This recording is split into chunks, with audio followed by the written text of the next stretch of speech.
దానికి తప్ప నేను ఇన్స్టాగ్రామ్ దేనికి వాళ్ళ చూసాం. నేను దేనికి వాళ్ళ అసలు నేను అగ్ని పరీక్షకు వచ్చేవారికి డాలియా షరీఫ్ ఎవరు ఏంటి అని ఎవ్వరికీ తెలియదు. అసలు నా పేరు ఏంటే పలక రాలే కొంతమందికి. ఇందాక దాకా నాకే డాలియా అన్నాను, డాలియా అనలేదు, డాలియా.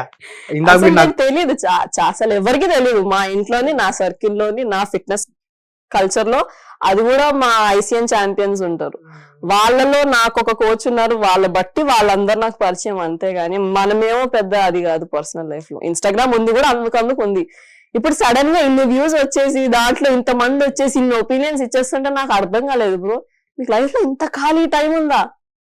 ఒక్కరికి వచ్చి హేట్ ఇవ్వడానికి మీకు ఇంత ఖాళీ టైం ఉందా? నేను ఇప్పుడు బిగ్ బాస్ జరుగుతుంది, ఎవరో అమ్మాయికి ఏదో జరిగింది అంటే నేను గానీ నా పర్స్పెక్టివ్ తీసుంటే, ఇప్పుడు అనుష గారు ఉన్నారు, తనకు లైఫ్ లో చాలా ప్రాబ్లమ్స్ అయ్యాయి, తనకు కూడా వచ్చాయండి హేట్ కామెంట్స్. ఏమని అంటే అప్పు అయితే మాత్రం ఏముంది, మేము అప్పులు కట్టుకోవట్లేదా? ఒక అమ్మాయి నువ్వు కట్టట్లేదు కదా, వాళ్ళ ఇంట్లో వాళ్ళ ఫాదర్ చనిపోయారు, తనకు ఆ సిచ్యువేషన్ ఎవరు లేరు, తనే ఇంట్లో పెద్ద.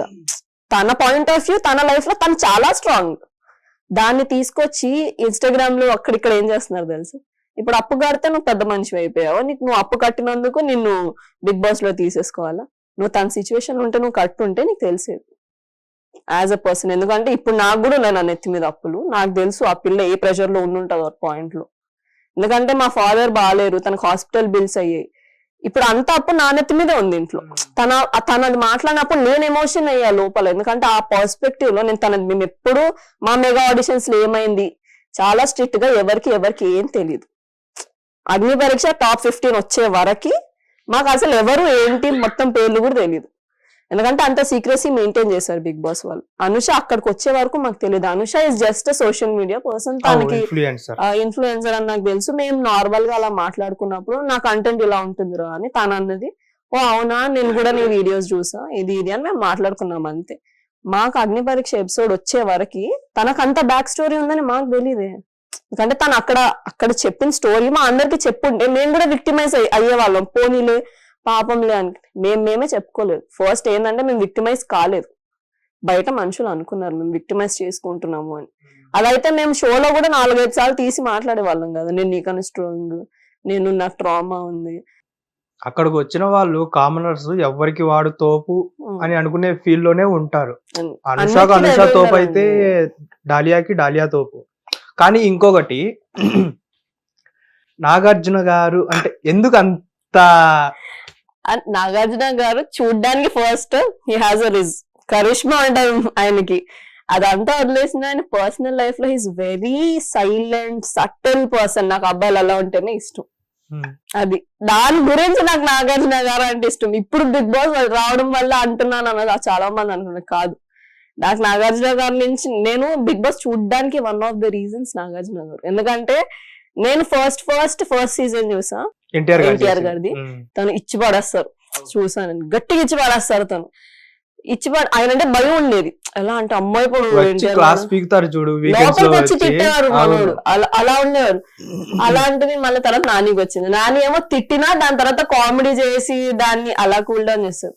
నాగార్జున గారు పొజిషన్ చాలా పెద్దది, he's a star, he's one of the stars. తనకి బిగ్ బాస్ లాంటి ప్లేస్ ఇస్తే తను ఈజీగా కాంట్రవర్సీ చేసొచ్చు. ఒక మాట అంటే అయిపోద్ది. అక్కడ నుంచి బిగ్ బాస్ లో తను గాని ఒక మాట అంటే, ఇప్పుడు నేను చూస్తున్నా కదా పబ్లిక్ బయట, ఒక మాట గాని బయటకు వస్తే ఆ మాట తీసుకుని ఓటింగ్స్ కట్ చేయడం గానీ, లేకపోతే పబ్లిక్ మొత్తం నెగిటివ్ అయిపోతుంది. ఒక్క కామెంట్ తను ఒక నోట్ల నుంచి వచ్చి ఊడిపడ్డ ఒక్క కామెంట్ ఆ పర్సన్ కి ఎంత ఎఫెక్ట్ అవుద్ది తన బిగ్ బాస్ జర్నీలో అని ఆలోచించి ప్రతిదీ ఆయన మాట్లాడే ముందు గాని వెనక గాని హీ యూస్ టు థింక్. నాకు అనిపించింది. ఎందుకంటే ఏది పడితే అది ఆయనతో మాట్లాడలేదు, ఆయనకు పొజిషన్ ఉన్నా తను కాంట్రవర్సీస్ చేయలేదు ఫస్ట్ థింగ్. అండ్ తను తిట్టినా ఎవరినైనా ఆ తిట్టడంలో కూడా ఆయన రెస్పెక్ట్ చూపించేవాళ్ళు. నువ్వు ఇది చేసావు ఇంకా మాట్లాడకు, నువ్వు దీన్ని డిఫెండ్ చేసుకోకు, ఇంకా డ్రాగ్ చేయకు. ఎందుకంటే ఆల్రెడీ బయట చాలా డ్రాగ్ అయిపోయింది, నీకు ఇప్పుడు అర్థం కాలేదు కాబట్టి నేను సిచ్యువేషన్ లో నీకు చెప్తున్నా. ఆయన తిట్టినా కూడా మళ్ళీ అదే ఎపిసోడ్ లో వాళ్ళని నవ్వించేవాళ్ళు. అవును, ఎందుకంటే అవన్నీ చూసిన తర్వాత నాకు ఆయన మీద రెస్పెక్ట్. ఆయన ఎవరికి సహాయం చేసినా, ఇప్పుడు శివాజీ గారు ఉన్నారు, శివాజీ గారికి నా ఫస్ట్ లైఫ్ స్టార్ట్ అయింది అన్నపూర్ణ, నా ఫస్ట్ చెక్ నాగార్జున గారు, అన్నపూర్ణ నా ఫ్యామిలీని చూపించింది అన్నపూర్ణ స్టూడియోలో అనేసి అంతలాగా చెప్పిన శివాజీ గారినే క్లాస్ స్పీకర్ ఆయన. అలా ఎందుకు, ఇప్పుడు గంగవ్వ గారు ఉన్నారు, తన పర్సనల్ లైఫ్ లో తను చాలా కష్టపడ్డారు. బిగ్ బాస్ నుంచి వచ్చేసాక కూడా నాగార్జున గారికి ఏం అవసరం, ఇల్లు కట్టించారు తనకి. తన మనసు ఎంత బాగుంటే తనకు చేసుంటారు. తను గంగవ్వ చాలా కష్టాలు పడ్డది లైఫ్ లో, తన పిల్లల గురించి గాని అది గాని ఇది గాని. అవన్నీ తను పర్సనల్ గా తీసుకోకుండా షోయే కదా వదిలేసి ఉంటే ఎవరు అడిగేవాళ్ళు కాదు. గంగవ్వ కూడా తనని అడగలేదు నాకు ఇలా ఉందండి సిచ్యువేషన్ అని. తెలుసుకుని వెళ్ళి డబ్బులు ఇచ్చి కట్టిపిచ్చి ఇల్లు కట్టే వరకు తను అక్కడే ఉన్నారంట. He use to go and visit the construction people and all. అంత పర్సనల్ గా ఒక పర్సన్ కి హెల్ప్ చేద్దాం అనుకున్న సెలబ్రిటీస్ చాలా తక్కువ. డబ్బులు ఇచ్చేసి ఉండాలని అనుకున్న వాళ్ళు చాలా ఉన్నారు. అలా ఉన్నా ఇలా ఉన్నా నాకు ఎక్కడో తన దగ్గర కొన్ని నచ్చాయి. సెలబ్రిటీస్ లో నెగిటివ్ ఉంటది, పాజిటివ్ ఉంటది. నాకు నాగార్జున సార్ లో నచ్చినాయి ఇవి. అది కాకుండా సమంత గారు షోకి వచ్చినప్పుడు ఎంతో మంచిగా ట్రీట్ చేశారు కోడలని. అమ్మా అనుకున్నా నేనైతే. ఇప్పుడు ఒక అమ్మాయి ఒక ఇంట్లో నుంచి ఇంకో ఇంటికి వెళ్తే సిచ్యువేషన్స్ ఎలా ఉంటాయో, వాళ్ళు మనల్ని ఎలా ట్రీట్ చేస్తారు, ఇవన్నీ భయాలు ఉంటాయి ఒక ఆడపిల్లకి. సమంత లాంటి స్టార్ కి కూడా ఉంటాయి లోపల. తనని ఎంత మంచిగా చూసుకున్నారు. తను మామ అని పిలవడం గానీ తినిదంతా. తర్వాత కాంట్రవర్సీస్ అయితే అయ్యాయి, మనకు సంబంధం లేదు. అక్కడ ప్రెసెంట్ ఆఫ్ టైమ్ లో తను చాలా బాగా చూసుకున్నారు తనని. నాకు అది చాలా నచ్చింది. That respect is with him. ఈ వీళ్ళందరూ నేను ఆయన రిజ్ ఒకటే చూసి తను చూడడానికి బాగుంటారు అవన్నీ ఉన్నాయి, లేవని కాదు. కానీ ఇవి కూడా చాలా రీజన్స్ ఉన్నాయి. And my mom is very big fan. చిన్నప్పటి నుంచి తన మూవీస్ అంటే మా అమ్మ use to go and watch 3-4 times. అది ఫెయిల్ అయినా హిట్ అయినా వెళ్ళి చూసేసారు మా అమ్మ. మరి అమ్మగారికి అంత ఇష్టం అయినప్పుడు నాగార్జున గారు మీరు డెఫినెట్ గా ఆ ప్లాట్ఫామ్ మీద ఖచ్చితంగా మా మమ్మీని కలిపియాలండి. ఫస్ట్ మా మమ్మీని కలిపియాలి నాగార్జున సార్ కి. ఏమైనా బిగ్ బాస్ కి వెళ్తే కంపల్సరీ మా అమ్మని Nagarjuna sir at least shake hand ఇస్తే మా అమ్మ ఫుల్ హ్యాపీ. ఇంకా అమ్మ నాగార్జున గారికి షేక్ హ్యాండ్ ఇస్తే ఇక నీ పొజిషనే మారిపోతుంది ఇంట్లో. అమ్మో మా అమ్మ నన్ను ఇలా ఇప్పుడే ఇలా పెట్టుకుంటాను, ఇంకక్కడ పెడతాను.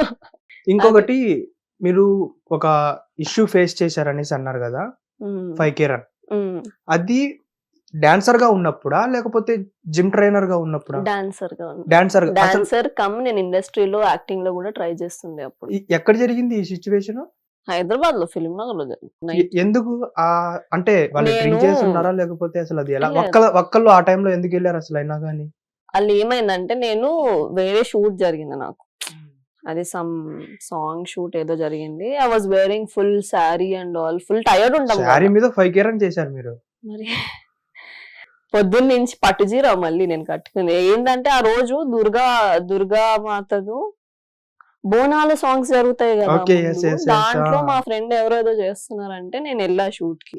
అప్పుడు మనకు అంత పాపులారిటీ లేదు కాబట్టి వెళ్ళి హెల్ప్ చేయడం, అలా వెళ్ళడం ఉండడం, మనకి ఇంట్రెస్ట్ ఉంది కాబట్టి వెళ్ళడం వరకే ఉండేది.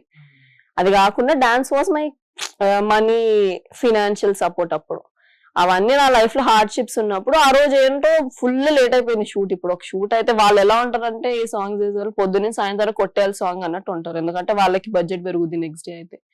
మా షూట్ మొత్తం అయ్యేసరికి నైట్ 12-1 అయింది. ఇంకా మనం ఆఫీస్కి వెళ్ళి మేకప్ తీసి రెడీ అయ్యి కూర్చుంటాం. అలా కూర్చున్నప్పుడు ఏమైంది, నేను ఇంటికి వెళ్ళాలంటే నేను ఫిలిం నగర్ నుంచి గచ్చిబౌలిలో ఉండేదాన్ని. వెళ్ళాలి ఆ నైట్. మనకు అప్పుడు ర్యాపిడోలు ఊబర్లు లేవు. అప్పుడు బస్సు దొరికితే బస్సులో వెళ్ళాలి, లేకపోతే ఆటో కట్టించుకుని వెళ్ళాలి. ఆ నైట్ ఆటోలో వెళ్ళడానికి కూడా భయమే. అప్పుడు అయ్యే సీన్స్ అప్పుడు అవుతుండే కదా. అవన్నీ ఎందుకులే, నైట్ ఎవరైనా ఏమనుకుంటాం, పొద్దు నుంచి షూట్ చేసిన వాళ్ళే కదా, మనతో ఉన్న వాళ్ళే కదా, అంత డార్క్ మైండ్ ఉంటది వాళ్ళకని మనకు తెలియదు. షూట్ లో మీతో పాటు షూట్ లో ఉన్న వాళ్ళే ఈ జరిగింది, ఇది చేసింది. వాళ్ళ తర్వాత వేరే వాళ్ళు ఏంటంటే, అది ఏదో మూవీ టీమ్ వాళ్ళు they are thinking to get an audition from me. తర్వాత నేను ఇంకా ఇక్కడే ఉన్నాం కదా, ఆడిషన్ చేసేసుకుని నైట్ వెళ్ళిపోతాను మా పాయింట్ ఆఫ్ వ్యూ లో. అందుకు అసలు నేను ఆఫీస్కి వెళ్ళడం జరిగింది, లేకపోతే నేను షూట్ నుంచి డైరెక్ట్ ఇంటికి వెళ్ళిపోవాలి.